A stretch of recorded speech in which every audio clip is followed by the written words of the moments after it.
എല്ലാവർക്കും life with ഗ്രീനിൻ്റെ പുതിയ ഒരു വീഡിയോയിലേക്ക് സ്വാഗതം. നിങ്ങൾക്ക് ഇതുപോലെ ഫ്രഷ് കോവയ്ക്ക കിട്ടണമെങ്കിൽ ഈ വീഡിയോയിൽ അതിന് വേണ്ട കുറച്ച് കാര്യങ്ങളൊക്കെ പറയുന്നുണ്ട്. ആദ്യം തന്നെ കോവയ്ക്കയുടെ പ്രത്യേകതകളെ കുറിച്ച് പറയാം. കോവയ്ക്ക ഒരു വെള്ളരി വർഗ്ഗ വിളയാണ്. ആൽക്കലൈൻ സ്വഭാവമുള്ളതായതുകൊണ്ട് അസിഡിറ്റി ഉള്ളവർക്കും പിന്നെ ഷുഗർ പ്രഷർ ഉള്ളവർക്കും നല്ലതാണെന്ന് കേട്ടിട്ടുണ്ട്. കോവൽ പിടിച്ചു കിട്ടാൻ എളുപ്പമാണെങ്കിലും പടർന്നു പന്തലിച്ചു വരാൻ കുറച്ച് ശ്രദ്ധ ആവശ്യം. വളർന്നു തുടങ്ങുമ്പോൾ ഉണ്ടാകാറുള്ള ഒരു പ്രശ്നം, വളർന്നു വരുന്ന ചെടിയുടെ അറ്റം വീർത്തു വന്ന് ചെടി മുരടിക്കാറുണ്ട്. അങ്ങനെ കാണുകയാണെങ്കിൽ ആ ഭാഗം കട്ട് ചെയ്ത് കളയണം. പിന്നീട് തളിർപ്പ് വന്ന് ചെടി വീണ്ടും വളരാൻ തുടങ്ങും. കോവൽ നടുമ്പോൾ ചാണകപ്പൊടി, മണ്ണ്, ചകിരിച്ചോറിന് പകരം ഞാൻ ഉമ്മിയാണ് ഉപയോഗിച്ചത്. ഇത്രയും ചേർത്ത മണ്ണിൽ കൃഷിഭവനിൽ നിന്നും കിട്ടിയ തണ്ടാണ് നട്ടത്. നട്ട് ചെടി വളർന്നു പൂക്കുന്നത് വരെ നൈട്രജൻ അടങ്ങിയ വളം മാത്രം മതി. അതിനായിട്ട് പച്ചച്ചാണകം, എല്ലുപൊടി, കടലപ്പിണ്ണാക്ക്, വീട്ടുവളപ്പിലെ ഏതെങ്കിലും ഒക്കെ പുല്ല് ഒക്കെ ഇട്ട് 15 ദിവസം വെള്ളം ചേർത്ത് ഏതെങ്കിലും ബക്കറ്റിലോ മറ്റോ വെക്കാം.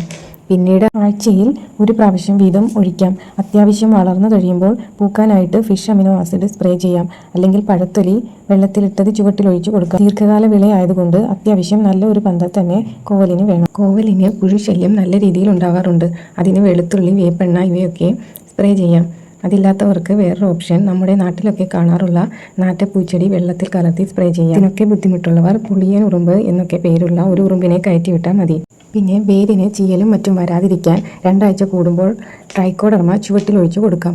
ചെടി നല്ല കരുത്തോടെ വളരാൻ സ്യൂഡോമോണസ് സ്പ്രേ ചെയ്യാം. ഇത് രണ്ടും മേടിക്കാൻ ബുദ്ധിമുട്ടുള്ളവർക്ക് ഹരിത കഷായം ഉപയോഗിച്ചാലും മതി. അതുണ്ടാക്കുന്ന വീഡിയോ ചാനലിൽ ഇട്ടിട്ടുണ്ട്. വളർച്ചയൊക്കെ ഡൗണായി വരുമ്പോൾ ചെടി വെട്ടി നിർത്തുന്നത് വീണ്ടും തളർപ്പ് വന്ന് ചെടി നല്ലപോലെ വളരാൻ സഹായിക്കും. അപ്പോൾ കോവലിനെ കുറിച്ച് എനിക്കറിയാവുന്ന കാര്യങ്ങളാണ് പറഞ്ഞത്. നിങ്ങൾക്ക് ഇത് ഉപകാരപ്പെട്ടെങ്കിൽ ലൈക്ക് ചെയ്യാനും വീണ്ടും ഇത്തരം വീഡിയോകൾ വേണമെങ്കിൽ ചാനൽ സബ്സ്ക്രൈബ് ചെയ്ത് സപ്പോർട്ട് ചെയ്യുക. Thank you. കോവൽ ചെടിയുടെ ഒരു പ്രത്യേകത വർഷങ്ങളോളം ഇത് നിൽക്കും എന്നുള്ളതാണ്. ഇതിൻ്റെ ഒരു തണ്ട് നമ്മൾ ഒരിക്കൽ വെച്ച് കഴിഞ്ഞിട്ടുണ്ടെങ്കിൽ നമുക്ക് എല്ലാ വർഷവും തന്നെ ഇതിൽ നിന്ന് വിളവ് കിട്ടും. പരിചരണവും വളരെ കുറവ് മതി. അപ്പോൾ എന്തുകൊണ്ടും വീട്ടിൽ നട്ടുപിടിപ്പിക്കാൻ പറ്റിയ നല്ലൊരു പച്ചക്കറിയാണ് കോവൽ. അപ്പോൾ എല്ലാവരും അത് നട്ടുപിടിപ്പിക്കും.